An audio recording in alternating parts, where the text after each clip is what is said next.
Good morning, everyone, and welcome to our Thanksgiving Day service. I love having this opportunity to share today with everyone. It's always been, my whole life really, one of my favorite holidays where people actually take the time, particularly long before I was at Ananda, where it wasn't so usual for people to really stop and consciously and thoughtfully take some time to experience gratitude for all that we've been given in this life. Just a word about our program before we start. I hope each of you have picked up a leaf from the foyer. So throughout the meditation, the music, the prayers, the chanting, hold this leaf. There is some spiritual quality that's been written on it. Each of you chose the one you chose. Probably for some good reason, with all of your magnetism. This is the way God is choosing to appear in your life today.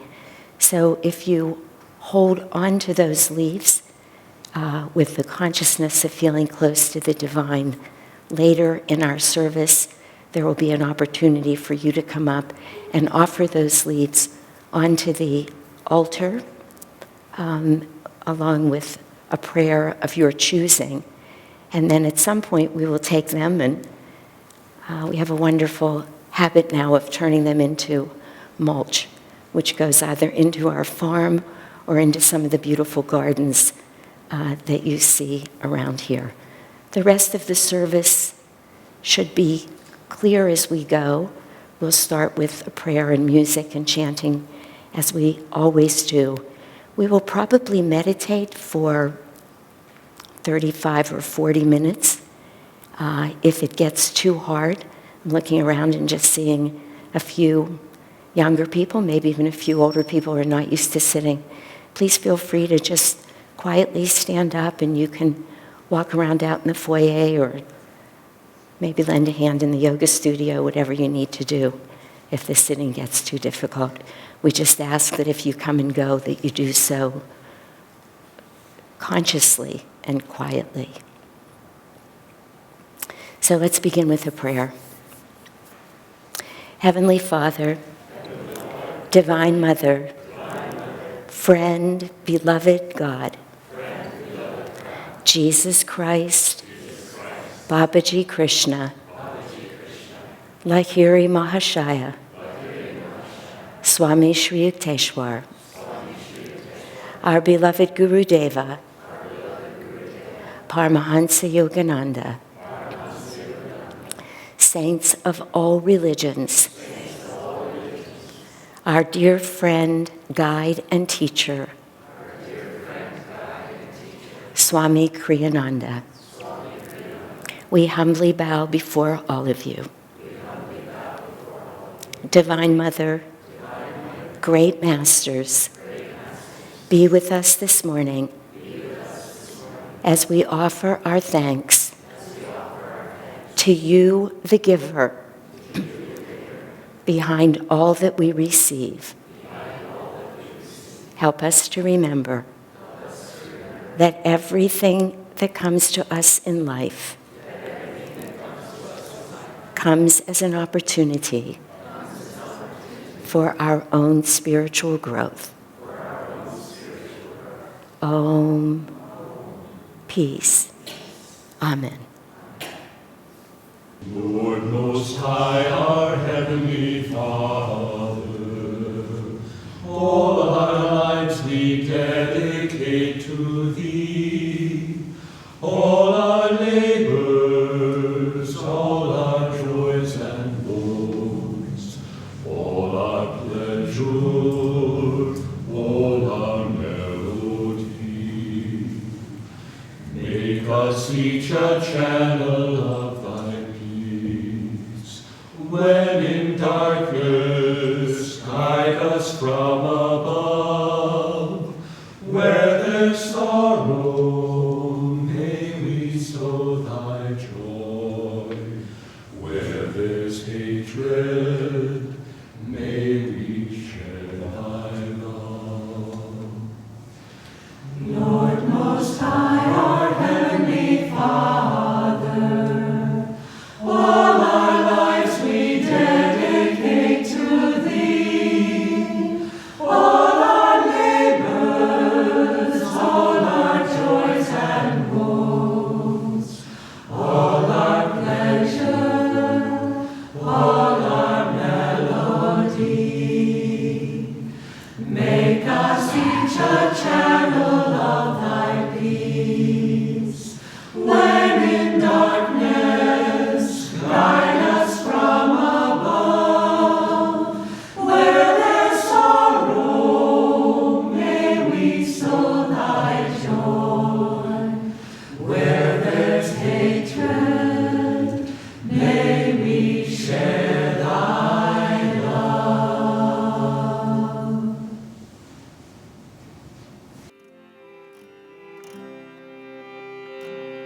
was only about 36 hours ago that I was able to bring my full attention to the music that we would have this morning.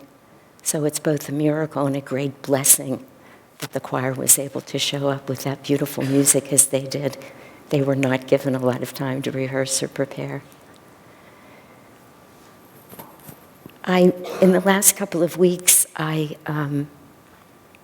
have seen 2 movies, which is unusual for me, and the movies themselves were particularly unusual, and both led me to the same thought, which led me a little bit into this talk today.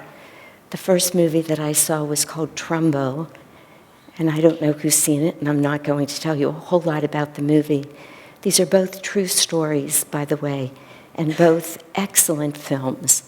Trumbo is the story of a man whose name was Trumbo, who was a very well-known, prominent screenwriter. Unfortunately, right at the beginning of the McCarthy era. And as it turned out, he was blacklisted and so could not write his movies and have them produced. And so for many years, many of the films and great shows that we were seeing, I say we're seeing, I wasn't quite yet old enough to be seeing them, but I was around, were written by this man. And throughout his life, although he was urged by many all the time to quit writing, to quit fighting with Congress, to quit telling the truth, to quit being true to himself. He never did that. He stayed absolutely true and honest, although none of his plays or movies, they were written under pseudonyms. I mean, they were, is that the right word? Yeah, under pseudonyms. They were written as if somebody else had written them. Because as he said to one of the studio owners, when the owner said to him, I understand you don't want this to be publicized in your name. And he said, no, you don't want it to be publicized in my name, because the theaters would have been closed down, and worse. It was a very dark time. But what was so compelling about this man is everything he did with his family, with the public, with Congress, at a time when lives were being ruined, when homes were being lost, when families were being split up, when enormous amounts of money were being taken away from people. It was a very dark moment in our history. Everything he did was dharmic. Everything he did was, the truth was spoken as truth with his heart wide open. At no point he got frustrated at times, and you could see that. But at no time did he get angry, did he act out of anger. It was so, one of those movies that was about a dark time, but so uplifting in the end, because this man had the courage to keep telling the truth and doing it with a wide open heart. And then the next movie that I saw was called Spotlight. And Spotlight is a movie that I hesitated to go and see, other than the fact that everything I could read about it made me think that I would love it. But it was the story really primarily about the investigative team that researched both the sexual abuse of children that was going on by the Catholic Church in Boston and the cover-up. And of course, we all know this is a true story. This didn't happen all that long ago. But again, the movie was about one of the darker things that could be going on in our lives, but absolutely uplifting. One left that theater and you could see it in everybody, just feeling so whole, so together, so, I don't know, a kind of sense of pride. It's a weird thing to say, but it's just what came up for me because, again, as hard as it was to come up against the Catholic Church and all of their power and threats and rage and not knowing what was going to happen, were lives going to be threatened, were lives going to be destroyed, these people did what was right from such a place of decency. And again, for those of us who know the word, it was just so dharmic. That which was good not only for them, but which would be good for the whole world. Now, one might ask what that has to do with Thanksgiving.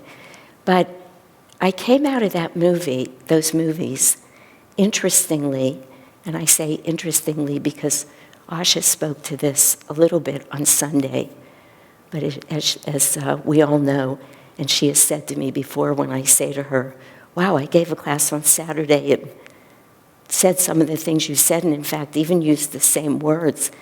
And then she, of course, has reminded me of Yogananda's statement, thoughts are universally, not individually rooted. So it didn't come as any surprise to me. When she spoke some about this, though, her point in her sermon was not exactly the same. But I left those movies asking myself, what responsibility do we have as conscious beings, as people who have evolved spiritually to the point where we are? And I say we because, and I've said this in church before, it's all of us sitting in this room. Krishna said to Arjuna in the Gita, out of 1,000, one will seek me. And out of 1,000 who seek me, one will find me in this life. But we all are that 1 in 1,000. We are seekers. Let's face it, there's many other things we could be doing right now on Thanksgiving. But here we are, coming to a Thanksgiving service, meditating for 40 minutes, listening to this inspired music, praying. We are the 1 in 1,000. And I said to myself, coming out of that second movie, because by the time I saw the second one, the message was so clear. My heart was so touched by these souls who were so courageous. And I thought, because we know enough, because we know better, we are under some obligation to live our lives in the best way we can, to live our lives consciously, thoughtfully, to be attuning ourselves to the divine in as many moments in our life as we can, because every time that we do, whether we're aware of it, we don't have to be thinking about it, it doesn't need to be our intention, but every time we turn our thoughts, our hearts, our minds to the point between our eyebrows and to God, it's a blessing for the whole world. And we, again, just because we know we can, have some obligation to live in that way. Because a talk that was sent around a few weeks ago, of course, that was given by Swamiji, 2 talks around Thanksgiving and around gratitude. And I listened to them, and he mentioned very briefly about the origin of Thanksgiving, just a sentence in one of those talks. But I decided to look it up a little bit, and no, this will not be a history lesson, but it fascinated me that the people who came over, who came to be known as pilgrims, they were on a spiritual journey, really, looking for a place where they could live and express their religious and spiritual beliefs openly. And it was a very hard journey for those people. Less than half the people who got on that boat made it over here. And then they got over here into the complete unknown, and there they are trying to have to learn how to grow their food and new environments and in new weather conditions and with a lot fewer people than they thought they were coming with. And of course, we all know the story, but they were befriended by several different tribes of Indians who came and taught them a lot of what they knew. What do we do when there's a drought? What do we do when it's freezing?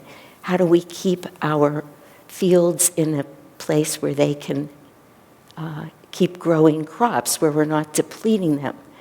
The white people who came over learned a lot from the Indians. And from that first crop, the first dinner that they had, celebrating their first harvest, that's what morphed into Thanksgiving. What a tremendous bit of bad karma it was, how we turned against those very people. But that's not the point really of what I want to talk about today, but rather that even from the beginning, that the notion of Thanksgiving was about sitting down, sharing the bounty of this universe, offering gratitude and blessings to one and to all, and mostly right from the American Indians in whatever language they would have used to, as our affirmation for gratitude says, to the giver behind all gifts. That's what was happening then. And that meal, the acknowledgement that everything we have comes from a greater source. And then, even more interestingly, right in the middle of the Civil War, right in the middle of everything that was going on that was cruel and divisive and horrific in this country, Abraham Lincoln, great soul that he was, decides to make it a national holiday. I just love that that's what he chose to do. So the whole origin of the notion of giving thanks, of feeling gratitude, of offering blessings to all, came from, and making it a national holiday, came from such a deep place of love and appreciation, really, for all that is. Now, here we are on this spiritual path, and it's interesting at times how much, and this is something right out of one of these talks that I just listened to, though I'll expound on it a little bit, of Swamiji's, how hard it is at times for people to offer words of appreciation and gratitude to each other. He tells two adorable stories in that talk. One is when he was invited by a friend to go and sing some of his songs at a party that she was giving. And he said he sang the first song, and he said people were yawning and looking down at the table in front of them. He said not one person even made eye contact with him. He said they looked absolutely morbid, and he was asking himself, should I keep playing more music? She had asked him to sing 3 songs, and he didn't want to be rude to her, so he thought, well, I'll sing a second song. And then he just went on and sang all 3 songs, and he said nobody ever said a word to him. When the music was over, they just went about their business. And I'll fast forward a little in the story. But he said a couple of days later, he found out from several of those people that they loved his music, that they absolutely loved it. In fact, they had tapes of his music, and they listened to it in their car all the time.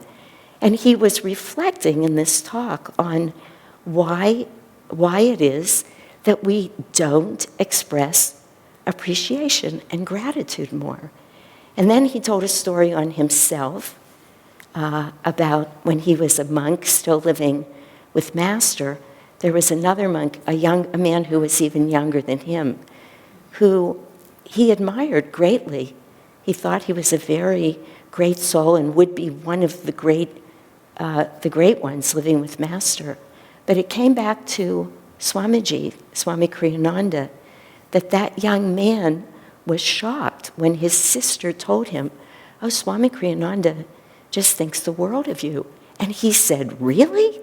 And then Swamiji realized that he had never said that to this young monk. He had never shared any of his thoughts about him to him. And Swamiji went on to talk about many things on the talk, and I'm going to divert here a little bit, but it's often interested me in this life because I see it a lot. Why is it that there are certain people who have so much trouble expressing gratitude to somebody, saying to them, "Gee, you just did such a great job," or "That really touched me, what you did." They didn't have to say to Swamiji, "Oh my God, you're so wonderful. Every piece of music that you write is wonderful." Swami told us all the time he never wrote a piece of music. He heard the music. It came through him. He wouldn't have taken personal credit for his music. But it has intrigued me about people. In the last, maybe, I don't know, 10 to 15 years, gratitude has become one of the, for good reason, but gratitude is sort of out there. It's out in the world. It's out in the world of psychology. People are studying it. There's been studies from NIH to various universities. A lot of people looking at the notion of gratitude, who expresses gratitude, why they do it, when they do it, and how does it change their lives. And it's fascinating to me that they find out that people who are narcissistic or who don't feel really good about themselves, those are two different things. Narcissism is different than not feeling good about yourself, have a lot of trouble expressing gratitude, almost as if it takes something away from them to say to somebody else, "That was beautiful," or "Thank you for that," or "That touched me." And you can really see why, because if we express gratitude from a place of the ego rather than from the heart or from the soul, then it would feel like you're giving something away. If somebody else does something in a great way, you could imagine that it would take something away from you, but not if you express gratitude from a place of the heart and of the soul, and as a way of breaking down this myth of individuality, of us being separate from anything.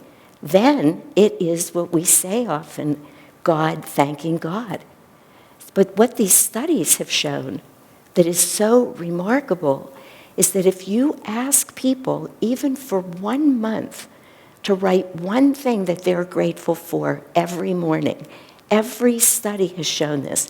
If you wake up and you write down one thing that you're grateful for, in every study that's done, even a year later, you respond to questionnaires talking about how much more uplifted your life is, how much better you feel communicating with people, how much healthier you feel at the physical level, how much less depressed people are, how much less anxious they are. Literally every study, almost to the person. We don't study many things like that in this world and get this kind of data, pure data that's so statistically significant, nearing 100%.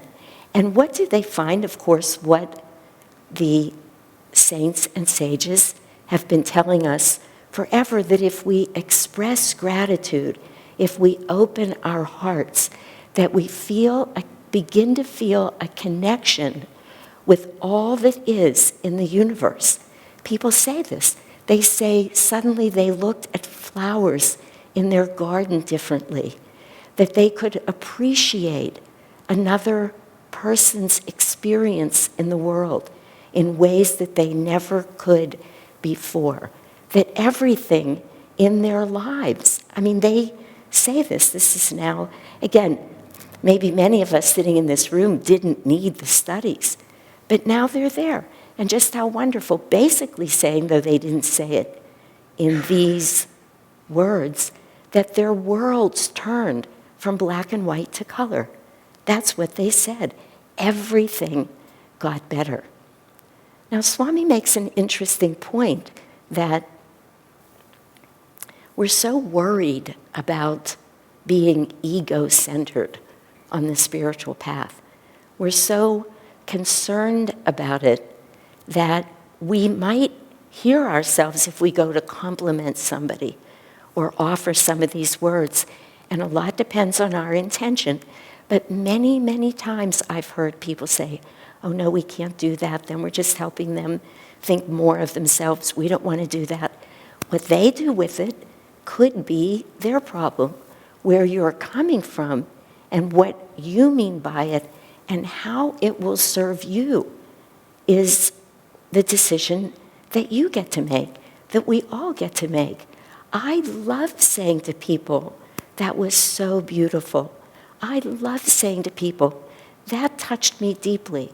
One of the things that I felt most grateful for from the minute I stepped onto this path and became conscious of these kinds of things was such a sense of gratitude for all of the years that those who came before me on this path had spent meditating, practicing Kriya, all the time they spent Master with Swamiji with Master, many people at Ananda with Swamiji, because all of those years of their being committed to grow spiritually were having such a profound and beautiful effect on me.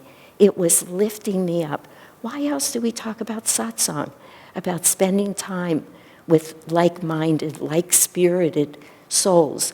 And why do we love to meditate with people who are deep meditators and who have been meditating for years? I felt so grateful that they had done that. And it started coming to me over these years that if I was offering people gratitude and appreciation with the right intention, with the right attitude from me, and with the right intention, then all it could do was help all of us expand. That it really was, in a way, I mean, of course it is, God thanking God, God appreciating God, because ultimately, gratitude is a statement of humility. Ultimately, and when we do it with the right attitude and right intention, we are acknowledging that we're a part of everything, that the beauty that's in somebody else has an impact on me. Even if we say to somebody, what a beautiful color on you. What are we saying? They chose that color and it uplifts our soul. It opens our hearts. That for, again, the right reason and the right way. We're not speaking ego to ego. We're speaking in a way that says, let me bring harmony to earth. Let me do all that I can do to help us remember that we've all come from the same source, that God's love can shine through many different people, in many different ways, that it can come to us when we're sitting on the ocean, and there are some people who only love going to the mountains. But what are they experiencing? I've shared the story with you the first time I ever was up at 18,000 feet. And I just burst out into tears. I just could not quit crying. And the Sherpas were all so concerned about me. And my friend had to keep them away and saying, no, this is a good thing. The Sherpas, of course, were used to taking care of people. I was simply feeling God. There's nothing else you can do when you're at 18,000 feet. It's humanly impossible, both that you got there and that those mountains exist. How can you not feel enormous gratitude? And then there are many people in the world who would never even want to take that journey. But going to the beach or out into nature or looking into the eyes of their beloved, they feel God. If that's what we are making the effort to do, if we're remembering that every time we bless somebody or send them a blessing, that we're plugging into the spark of the divine in them. Swamiji says a very interesting thing. I don't know that it's in these talks. He says, we withhold this energy from people, maybe for some of the right reasons, but it doesn't turn out serving anybody. He said, we're not here, first of all, he says, to either criticize people or teach them their lessons, teach them how to be. We're here to encourage each other. And then he says so beautifully, people learn and grow so much more, better, expansively with encouragement than with discouragement. And it's such a simple statement, but it's so true. Why not open ourselves up, let God's energy flow through, and be a source of encouragement for everybody? Asha sent me some time ago, in response to a conversation that we were having. We had this conversation, and she went home, excuse me, and found this as she was reviewing some of his writing. This is part of why I brought these notes here. I just want to quote it for you. No, I don't have it here, but I'll tell it to you close enough. He said, we were talking about how we wind up feeling with either criticism or when we're with certain people, just a sense of hopelessness or despair or negativity. I was speaking, that I could feel. I don't remember what the exact situation was. It doesn't matter. Swami says, it is, or Master, I think it was Swami though, it is the nature of Satan to leave us feeling discouraged. That a master can criticize us or critique us or help us grow. And in the end, we will be left with a feeling of hope, a sense that whatever they were trying to teach us, that we can become that. When it's Satan, and Satan, what does that mean? Of course, many different things, but we're left with a feeling of hopelessness. That's not what we want to do. We want to be sources of hope and of encouragement to everybody that we meet. So I say, let's bless everybody. Let's use Thanksgiving as a reminder, because we are who we are, because we have been blessed and graced with the ability to know these truths, to hear them, to choose to consciously live them in our lives, to start blessing everyone all the time, to express appreciation, to express gratitude, sometimes tacitly, just by looking into their eyes in a certain way, to see the divine in them. That is what is so beautiful. Acknowledging the spark of the divine in everyone. Namaste, they say in India, everywhere, to everyone. I bow to the divine in you. Let's just use this as a reminder of our true nature and of the true nature of everybody that we meet all the time under every circumstance. It can't be any different. That if we let go of our expectations of people and express our appreciation, literally, the world in front of us changes in an instant. Because as Asha said so beautifully on Sunday, in one sentence, all we're really seeing in the world, all the time, at every moment, is the state of our own consciousness. That's what we're seeing. If we're in a negative place, that's what we see. On Saturday, right before that sermon, I was out with a friend, and the friend was doing one of those, why does there have to be so much traffic? Why do they have the lights timed so poorly? Why is there this? And I finally said to her, listen to yourself. I mean, I could barely be in the car. I said, look at all the things that are around that are wonderful that you could say. Just think about how healthy we are, that we're being able to go out to lunch, to enjoy each other.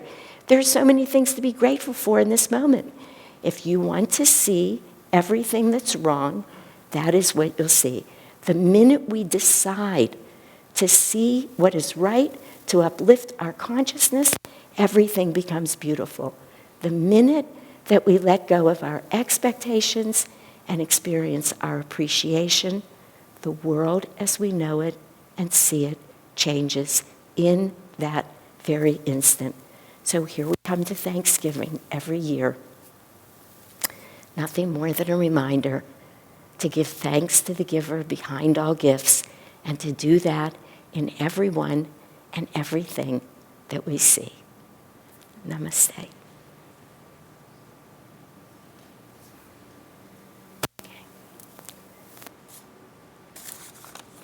Now we come to this moment in our service where you will take the leaves that you were given when you came in.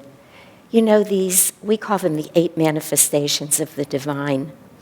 They're very real. Whatever is written on there says to you, if you experience the divine, if you have a true experience of the divine, you will know in that moment true love, true peace, true joy, whatever, true power. Power meaning third chakra power, being directed up, the power of the divine. None of this is personal. None of this is at the human level. These are divine qualities. And whichever one you picked up today, that's yours for right now. That's the way that God came to you today, because everything is God, that is God. That leaf, you, that experience of whatever's written there. So now we'll listen to a beautiful song, an instrumental of Swami Kriyananda's called Intimations of Immortality. And just to say, for those of you that don't know, from a CD of his called Life is a Quest for Joy. And I just say that because it's so beautiful even to contemplate or meditate on the title of that CD right now. Life really is a quest for joy. And some of you have a leaf that says joy on it, because that too is a pure manifestation of God in all of his love, in all of his joyful state. So as the music starts, please come up one by one and in your own words, offer a prayer of gratitude to the infinite Christ, in whose love our line of masters and all masters have descended, that we might all come to God. Pray too for the grace to share with all as you have received, for you are a part of all that is. May the light of Christ, the infinite consciousness, shine upon you.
I just had such an experience of, I never say anything like this out loud like this, but I just had such an extraordinary experience of how much love was up here. I just had an absolute knowing that the masters are so pleased with us right in this very moment. I felt it. Let's close with a prayer. Heavenly Father, Divine Mother, friend, beloved God, Jesus Christ, Babaji Krishna, Lahiri Mahashaya, Swami Sri Yukteswar, our beloved Guru Deva, Paramhansa Yogananda,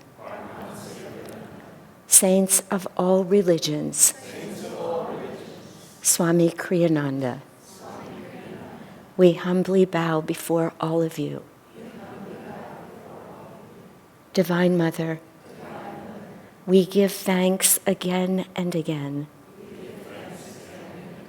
to you, the giver behind all gifts, that you have come into our lives, touched our hearts, and show us your light and love. Om. Peace. Amen.